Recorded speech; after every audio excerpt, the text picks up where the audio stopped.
Hello guys, how are you doing. So इस episode की start होती है और हम देखते हैं कि लिन फेंग खड़ा हुआ था उन लीडर्स के सामने और वो अपनी स्पिरिचुअल पावर को रिलीज कर रहा होता है। एंड वाकई में वो स्पिरिचुअल पावर काफ़ी ज़्यादा पावरफुल थी, जिस वजह से वो हर जगह ही फैल रही होती है, जिसकी वजह से मिस्टर किन फेंग की तो हालत ख़राब हो जाती है। और वो कहता है कि आखिर ये इतना ज़्यादा पावरफुल कैसे है कि इसने गॉड लेवल की फॉर्मेशन को समन कर लिया है। तभी मिस्टर शेंग उसके पास में आता है और कहता है कि आप बिल्कुल सही कह रहे हैं, मैं भी काफ़ी ज़्यादा हैरान हूँ इस पर्सन को देख के। आखिर ये इतनी ज़्यादा पावरफुल शख्सियत है कौन और भला ये ऐसा कैसे कर सकता है। जिसके बाद हम लिन फेंग को देखते हैं जो कि वहाँ पे खड़ा हुआ था और अभी भी डिवाइन प्लेट ऑफ क्रिएशन की हेल्प से वो अपनी पावर को रिलीज करता जा रहा होता है। जिसके बाद हम देखते हैं उसके इनर वर्ल्ड के अंदर जहाँ पे वो डिवाइन प्लेट ऑफ क्रिएशन तो थी ही, साथ साथ वहाँ पे वो ड्रैगन भी मौजूद होता है जो कि उस डिवाइन प्लेट ऑफ क्रिएशन के पास में आता जा रहा था। लेकिन वो प्लेट बहुत ही ज़्यादा पावरफुल थी, जिसकी वजह से हम देखते हैं कि यहाँ पे फाइनली जाके लिन फेंग को रास्ता दिख जाता और वो कहता है कि थंडर ड्रैगन काफ़ी ज़्यादा नरिश हो चुका है, अब मुझे आगे बढ़ना चाहिए ताकि मैं आगे के प्रोसेस को आराम से कर सकूं। जिसके बाद हम देखते हैं कि वो लेडर्स पे चढ़ना स्टार्ट कर देता है और वाकई में उसे देख के ऐसा लग रहा था कि वो किसी नॉर्मल लेडर पे चढ़ रहा हो, जिसे देख के वहाँ पे आसपास मौजूद लोग कहने लग जाते हैं कि आखिर ये कैसे कर पा रहा है ऐसा। तभी किन फेंग कहता है कि अगर ऐसी बात है तो फिर एक बार मैं भी ट्राई करके देखना चाहूँगा।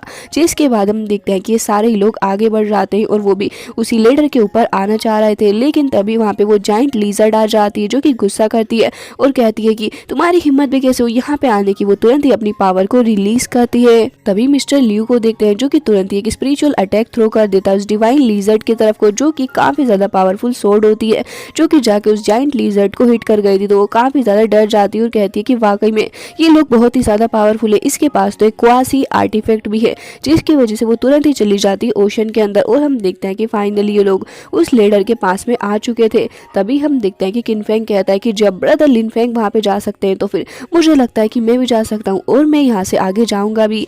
जिसके बाद हम देखते हैं कि वो उसी लेडर को देखने लग गया था, लेकिन जैसे ही थोड़े कदम आगे बढ़ाता है तभी वहाँ पे स्काई के अंदर से ढेर सारी थंडर आके उसके ऊपर को हिट करने लग जाती है। वो तुरंत ही अपनी शील्ड का यूज करते हुए खुद को प्रोटेक्ट करने की कोशिश करता है, लेकिन अल्टीमेटली वो थंडर उसको हिट कर ही देती है, जिसकी वजह से वो दूर जाके गिरता है और सभी लोगों के सामने उसकी मुफ्त की इंसल्ट भी हो चुकी थी। जिसके बाद वो कहता है कि ये मेरा 8 ग्रेट होली ट्रीजर था जिसका मैंने यूज किया, उसके बावजूद भी मैं नहीं रुक पाया। आखिर ये लिन फेंग कैसे इतनी आराम से अंदर जा पा रहा है और उसने माउंटेन को इतनी आराम से क्रॉस कर लिया। जिसके बाद हम देखते हैं कि वो फर्स्ट लेडर के ऊपर जा चुका होता है। तभी मिस सू आगे आती है और फिर हम देखते हैं कि वो भी अपनी पावर का यूज करने लग गई थी, ये देखने के लिए कि लिन फेंग आखिर कहाँ पहुंचा है, क्योंकि अब ये लोग अब नहीं देख पा रहे होते नीचे से खड़े होकर लिन फेंग को। जिसके बाद लिन फेंग को देखते हैं जो कि फाइनली उस स्टार के एक रूम के अंदर पहुंच जाता है जहाँ पे शाओ थियान जो कि काफी ज्यादा ओवर एक्साइटेडली आगे बढ़ता है और हम देखते हैं कि तुरंत एक फायर जाके उसको हिट कर देती है। जिसके बाद वो कहता है कि बॉस प्लीज मुझे बचा लीजिए, मैं मरना नहीं चाहता, अभी तो मेरी शादी भी नहीं हुई है। तभी हम देखते हैं लिन फेंग जो कि खड़ा हुआ देख रहा होता है। तभी शाओ थियान भी उसके पास में आ जाता है और कहता है कि बॉस आप बहुत ही ज्यादा गिरते जा रहे हैं दिन ब दिन।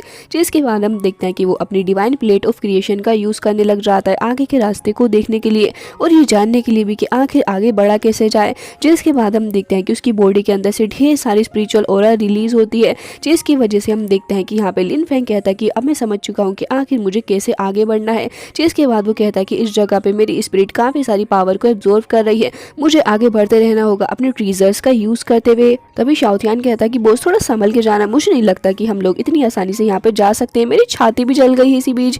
तभी वो कहता है कि पागल कहेंगे तुम किस तरीके की बातें करते हो। तभी वो कहता है कि बॉस मैं बिल्कुल सही कह रहा हूँ, नहीं तो देखिए ना पहले मैं कितना ज्यादा स्मार्ट हुआ करता था और अब देखिए इस फायर की वजह से मेरी खूबसूरती में कितनी ज्यादा कमी आ चुकी है। तभी लिन फेंग आगे बढ़ता और कहता है कि आजकल तुम कुछ ज्यादा ही बोलने लग गए हो। जिसके बाद में सू को देखते हैं जो कि अभी भी डिवाइन मिरर के थ्रू देख रही होती है कि आखिर लिन फेंग कहाँ पे पहुंच चुका है। तभी किन फेंग जो कि जल रहा था कहता है कि मुझे समझ नहीं आता कि ये लड़का हर बार इतना ज्यादा लकी कैसे हो जाता है। तभी हम उस लड़की को देखते हैं जो कि कह रही थी वैसे कुछ लोगों के अंदर एबिलिटीज तो होती नहीं है, लेकिन हाँ दूसरों को टोंट करने के लिए हमेशा ही आगे रहा करते हैं, हालांकि आज तक कुछ प्रूफ करके नहीं दिखा पाए। जिसकी वजह से किंग फेंग को गुस्सा आ रहा होता है जो कि आगे बढ़ता और कहता है कि मिस सू क्या आपको लगता है कि ब्रदर लिन फेंग इस बीट को आपके लिए हासिल करके लेके आ पाएंगे, क्योंकि वाकई में ये रास्ता बहुत ही ज्यादा मुश्किल है और वैसे भी आज तक उस बीट को कोई नहीं लेके आ पाया। तभी मिस सू कहती है कि मुझे लगता है कि किन फेंग काफी ज्यादा टैलेंटेड है और इस वर्ल्ड के अंदर उनके जैसा टैलेंटेड पर्सन होना बहुत ही ज्यादा रेयर होता है, मुझे लगता है कि वो ऐसा कर लेंगे और मैं उनसे पूरी उम्मीद भी रखती हूँ। ये बातें सुन के किन फेंग आगे बढ़ता और कहता है कि न जाने कौन सा ही जादू कर दिया मिस सू के ऊपर उस किंग फेंग ने। जिसके बाद किनफेंग को भी देखते हैं जो कि फाइनली उस टावर के सामने आ जाते हैं और वहाँ पे वही स्पिरिचुअल बीड रखा हुआ था जो कि बहुत ही ज़्यादा पावरफुल होता है। और हम देखते हैं कि लिनफेंग उसी को देख रहा था। वेल वो बीड काफ़ी ज़्यादा गोल गोल घूम रहा होता है, जिसे देखते ही शाओथियान कहता है कि बॉस मुझे तो चक्कर आ गए इसको देख के, मुझे लगता है कि अब हमें इसे हासिल कर ही लेना चाहिए। और फिर तुरंत ही आगे बढ़ने लग जाता है अपने विंग्स का यूज़ करते हुए। तभी हम देखते हैं कि यहाँ पे तुरंत ही उस बीड के अंदर से ढेर सारे कुछ स्पिरिचुअल्स बॉल आके हिट होने वाले होते हैं शाओथियान को, जिसकी वजह से शाओथियान चिल्लाने लग जाता है और कहता है कि बॉस प्लीज़ इस बार मुझे बचा लेना, मैं मरना नहीं चाहता, प्लीज़ बॉस प्लीज़। लेकिन हम देखते हैं कि यहाँ पे वो बीड आके उसको लगातार हिट करे जा रहे होते हैं, जिसकी वजह से वो कहता है कि बॉस आप बहुत ही ज़्यादा बेवफा हैं, मैं यहाँ पे स्ट्रगल कर रहा हूँ लेकिन आप मुझे बचा ही नहीं रहे, प्लीज़ अपने ट्रू आर्टिफैक्ट का यूज़ करिए। तभी लिनफेंग को देखते हैं जो कि कहता है कि ट्रू आर्टिफैक्ट, मुझे ऐसा क्यों लग रहा है कि डेड जब यहाँ तक आए थे तो फिर उन्होंने क्यों ही इस बीट को क्यों हासिल नहीं किया, आखिर इसके पीछे की क्या थ्योरी हो सकती है। तभी शाओथियान को देखते हैं जिसे ऑलमोस्ट वो बीट हिट करने ही वाला था। तभी वो कहता है कि बॉस प्लीज़ बचा लो, मैं मरने वाला हूँ। जिसके बाद हम देखते हैं कि वो तुरंत ही एक शील्ड बना लेता है ताकि शाओथियान और खुद को प्रोटेक्ट कर सके। जिसके बाद हम देखते हैं कि फाइनली जाके वो बीट हिट कर रहे होते हैं उस शील्ड को ही। और लिनफेंग भी अपनी पर्पल गोल्ड डिवाइन फर्नेस का इस्तेमाल करता है। जिसके बाद हम देखते हैं कि यहाँ पे फाइनली वो काफी बड़ा सा फर्नेस आ जाता है जो कि वहीं पे घूमने लग गया था और आसपास जितने भी छोटे मोटे बीट्स आ रहे होते हैं वो सारों को ही अपने अंदर एब्जॉर्व कर लेता है। जिसकी वजह से हम देखते हैं कि यहाँ पे वो जो बीट था वो थोड़ा वीक पड़ने लग गया था। जिसके बाद लिनफेंग तुरंत ही अपने मौके का फायदा उठाते हुए जेट डिस्क का यूज करता है। डिवाइन प्लेट ऑफ क्रिएशन भी वहाँ पे आ जाती है। जिसके बाद हम देखते हैं कि डिवाइन प्लेट ऑफ क्रिएशन की पावर के सामने वो बीट ज़्यादा देर तक रेसिस्ट नहीं कर पाता और फाइनली जाके धीरे धीरे करके उसके अंदर एब्जॉर्व होने लग जाता है। जिसके बाद लिनफेंग को देखते हैं जो कि वापस से उस प्लेट को अपने अंदर को ही समा लेता है। और फिर शाओथियान, आजकल आप कुछ ज़्यादा ही आशिकगिरी करने लगे हो, मिस सू के चक्कर में आपने मेरी जान एक बार भी नहीं बचाई, ज़रा मेरे बारे में भी ख्याल कर लिया कीजिए। जिसके बाद हम देखते हैं लिनफेंग को जो कि तुरंत ही आगे बढ़ता है और फिर उस छोटे बीट को वो अपने हाथ में पकड़ लेता है। जिसके बाद फाइनली जाके उसने उस स्टार बीट को हासिल कर ही लिया था और लिनफेंग को इस बात से काफ़ी ज़्यादा खुशी हो रही होती है। वो तुरंत ही नीचे आ जाता है और फिर चला जाता है वो उस जगह के पास में जहाँ पे सारे ही लोग खड़े हैं। जिसके बाद हम देखते हैं कि टावर के ऊपर से ढेर सारे स्पिरिचुअल ऑरा रिलीज होने लग गया था। लिनफेंग रुकता है चेक करने के लिए कि आखिर अब भला क्या हो रहा है इस टावर के पास में। जिसके बाद उसी डिवाइन मिरर को दिखाया जाता है जिसके थ्रू सारे ही लोग देख रहे होते हैं लिनफेंग को। तभी उनमें से एक कहता है कि आखिर ब्रदर लिनफेंग कहाँ ही चले गए, अब तो वो नजर भी नहीं आ रहे हैं। जिसके बाद ये सारे लोग खड़े होकर वेट करने लग गए थे।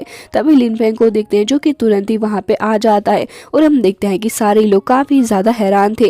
जिसके बाद लिनफेंग कहता है कि मैं आपको वापस से हैप्पी बर्थडे विश करना चाहूंगा और ये रहा आपका गिफ्ट। और हम देखते हैं कि वो फाइनली प्रेजेंट कर देता है उस स्टार बीट को मिस सू के सामने, जिसे देखते ही सारे ही लोग हैरान हो जाते हैं। लेकिन मिस सू को पता था कि वाकई में लिनफेंग ऐसा कर सकता है। इसके बाद लिनफेंग कहता है कि लीजिए। तभी वो उसको कहती है कि नहीं, ये बहुत ही ज्यादा प्रीशियस है और मैं इसे बिल्कुल भी नहीं ले सकती हूँ। तभी शाओथियान बीच में बोल पड़ता है और कहता है कि बॉस ने इतनी ज्यादा प्यार से आपके लिए इसको हासिल किया है और रास्ते में तो मुझसे कह भी रहे थे कि अगर मिस सू उन्हें हाँ कर दें तो फिर वो आपसे शादी भी कर लेंगे, तो मुझे बताइए कि आखिर आप क्यों एक्सेप्ट नहीं कर रही है ये बीड। जिसके बाद वो शर्माने लग गई थी और फिर हम देखते हैं कि लिनफेंग तुरंत ही शाओथियान को पकड़ लेता है और कहता है कि झूठे कहीं के मेरे बारे में अफवाह ना फैलाया करो तुम। जिसके बाद वो लड़की भी हंसने लग जाती है और कहती है कि ऐसा लग रहा है कि ब्रदर लिनफेंग आपको कुछ ज्यादा ही पसंद करते हैं मिस सू, प्लीज उनका ये बीट ले लीजिए।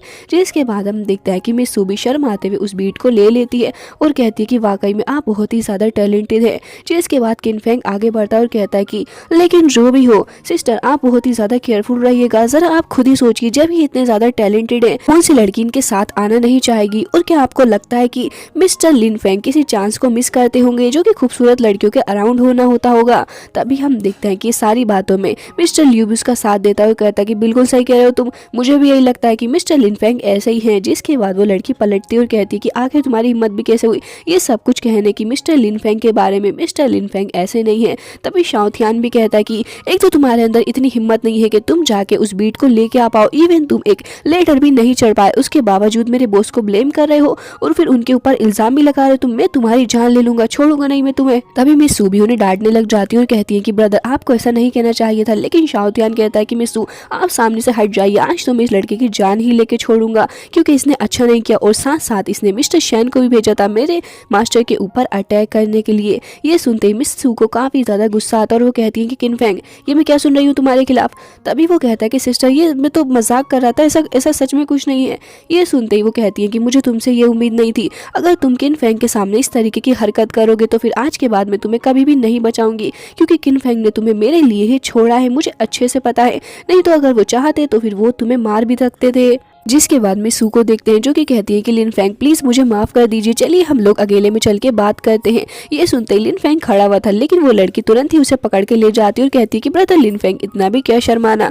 जिसके बाद में सू भी शर्माती है और फिर अपने भाई को गुस्से से देखते हुए वहां से निकल जाती है। लेकिन किन फेंग अपनी इस हार को बिल्कुल भी बर्दाश्त नहीं कर पा रहा होता और उसे काफ़ी ज़्यादा गुस्सा आ रहा होता है लिन फेंग के ऊपर।